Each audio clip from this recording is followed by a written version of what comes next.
Bismillahirrahmanirrahim. Assalamualaikum warahmatullahi wabarakatuh.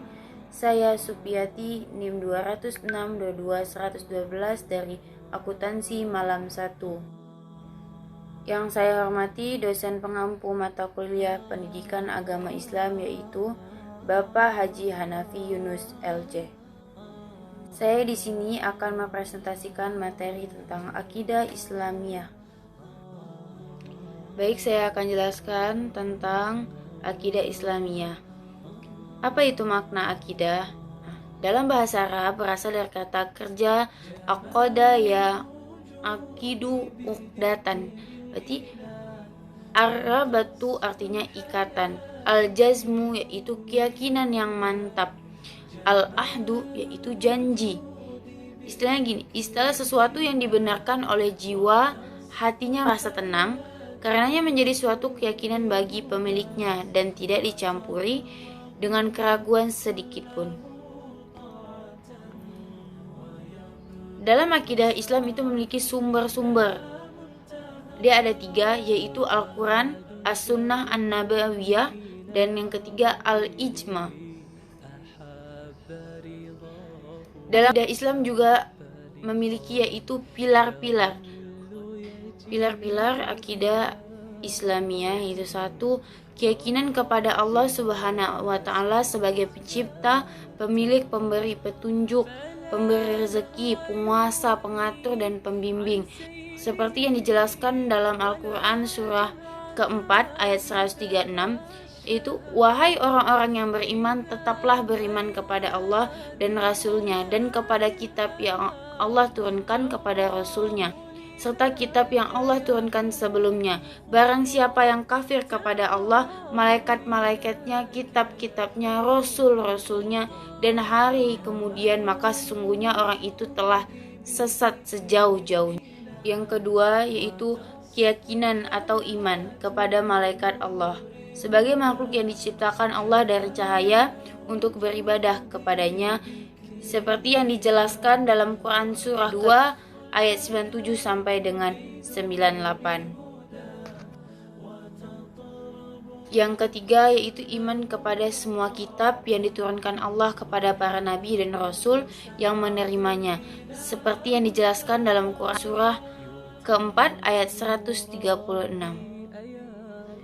Yang keempat yaitu iman kepada Rasul, seperti yang dijelaskan dalam Quran surah kedua ayat 98 yang berbunyi, barang siapa yang menjadi musuh Allah, malaikat-malaikatnya, rasul-rasulnya, Jibril dan Mikail, maka sesungguhnya Allah adalah musuh orang-orang kafir.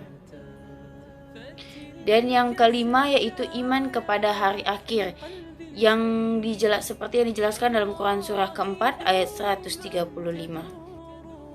Dan yang keenam terakhir yaitu iman kepada qada dan qadar Allah Subhanahu wa Ta'ala, seperti dijelaskan dalam Quran surah kelima ayat kedua, yaitu yang berbunyi, yang kepunyaannya lah kerajaan langit dan bumi, dan tidak mempunyai anak dan tidak ada sekutu baginya dalam kekuasaannya, dan dia telah menciptakan segala sesuatu dan dia menetapkan ukuran-ukurannya dengan rapi-rapinya. Selanjutnya, apa itu makna iman? Secara bahasa, iman adalah membenarkan atau tasdik. Secara istilah, iman adalah mengucapkan dengan lisan dan membenarkan dengan hati dan mengamalkan dengan perbuatan. Selanjutnya yaitu konsekuensi keimanan. Salah satunya mencintai Allah dan Rasul-Nya melebihi dari mencintai sesuatu yang lainnya termasuk dirinya sendiri, seperti yang dijelaskan dalam Quran surah ke-9 ayat 24. Terus yang kedua, mendengar dan menaati sesuatu yang datang dari Allah dan Rasul-Nya tanpa merasa berat dan tanpa memilah-milah. Itu dijelaskan dalam Quran surah ke-24 ayat 51 sampai dengan 52. Dan Quran surah ke-33 ayat selanjutnya ridho terhadap semua yang datang dari Allah Subhanahu wa Ta'ala dan Rasulnya, baik hal yang disukainya maupun tidak disukainya, tanpa menghilangkan usaha, seperti yang dijelaskan dalam Quran surah ke-33 ayat 36. Selanjutnya itu loyalitas yang penuh kepada Allah Subhanahu wa Ta'ala, Rasul-Rasulnya, dan orang-orang beriman, dan tidak memberikan loyalitas kepada yang dibenci, yang dijelaskan dalam Quran surah kedua ayat 257 dan Quran surah kelima ayat ke-51. Selanjutnya, takut hanya kepada Allah Subhanahu wa Ta'ala, takut tidak mendapat sayangnya, dan takut bermaksiat kepadanya, yang dijelaskan dalam Quran surah ke-33 ayat 39 dan Quran surah ke-35 ayat ke-28. Selanjutnya, berhukum dengan syariat Allah Subhanahu wa Ta'ala dan menolak hukum yang bertentangan dengan syariatnya, dijelaskan dalam Quran surah ke-6 ayat 114. Ini masih dalam konsekuensi keimanan. Selalu beramal salih, meninggalkan maksiat, dan berjihad di jalannya untuk menegakkan kebenaran. Itu dijelaskan dalam Quran surah 103 ayat 2-3 dan kedua Quran surah ke-33 ayat ke-23. Dan yang terakhir itu Quran surah 49 ayat ke-15. Sifat-sifat orang beriman seperti dalam Quran surah ke-8 ayat 2, yaitu jika disebut nama Allah Subhanahu wa Ta'ala bergetar hatinya karena cinta, harap dan takut kepadanya. Jika dibacakan Al-Quran bertambahlah keimanannya, dan mereka selalu bertawakal kepadanya. Dan dalam Quran surah ke-8 ayat ke-3, yaitu senantiasa mendirikan sholat dan menafkahkan sebagian rezekinya untuk orang-orang fakir, miskin, dan anak yatim. Selanjutnya Quran surah ke-49, beriman kepada rukun iman yang 6 dengan keimanan yang sempurna tanpa merasa ragu sedikit pun, berjihad dengan harta dan jiwa raga untuk menegakkan kebenaran. Selanjutnya yaitu hal-hal yang dapat meningkatkan keimanan.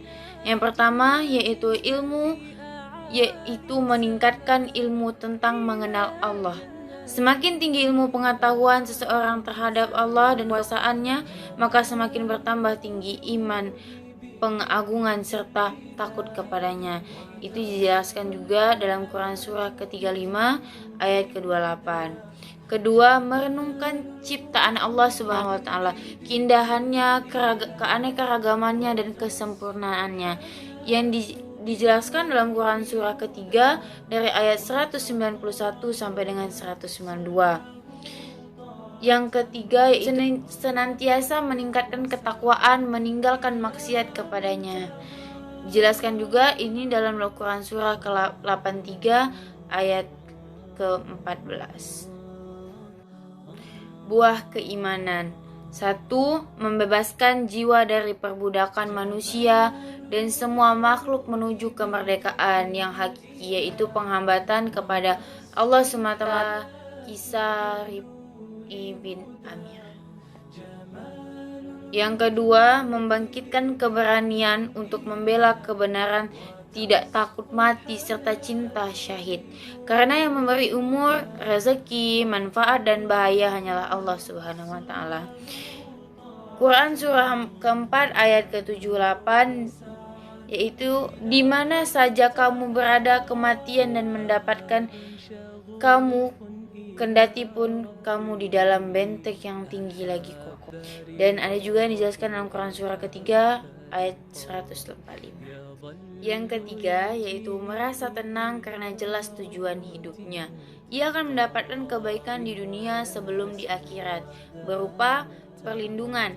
Itu dijelaskan dalam Quran surah kedua ayat 257. Petunjuk itu dijelaskan dalam Quran surah ayat surah ke-22 ayat ke-54.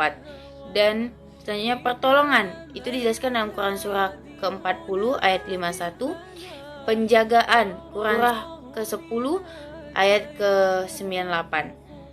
Selanjutnya dikokohkan kedudukan itu dijelaskan dalam Quran surah 24 ayat ke-55. Dan terakhir itu diberkahi baik dari langit maupun bumi, dijelaskan dalam Quran surah 7 ayat ke-96. Baik, selanjutnya saya akan menjelaskan sedikit dari video YouTube-nya Ustadz Adi Hidayat LCMA yang menjelaskan tentang pentingnya memahami tentang akidah Islam.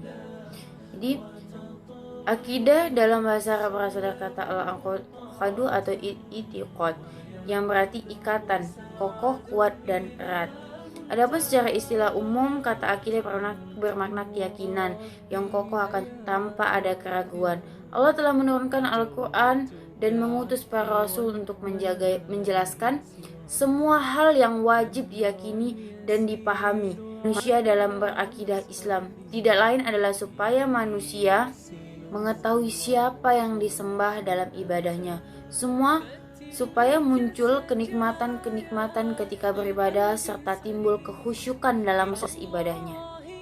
Allah Subhanahu wa taala berfirman, "Dan kami turunkan kepadamu Al-Qur'an agar kamu menerangkan pada umat manusia apa yang telah diturunkan kepada mereka dan supaya mereka memikirkan."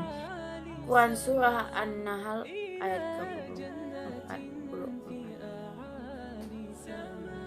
Baik, sekian, terima kasih presentasi dari saya. Mohon maaf apabila ada kesalahan dari kata maupun cara penyampaian saya. Saya akhiri dengan wabillahi wa taufiq wa hidayah. Wassalamualaikum warahmatullahi wabarakatuh.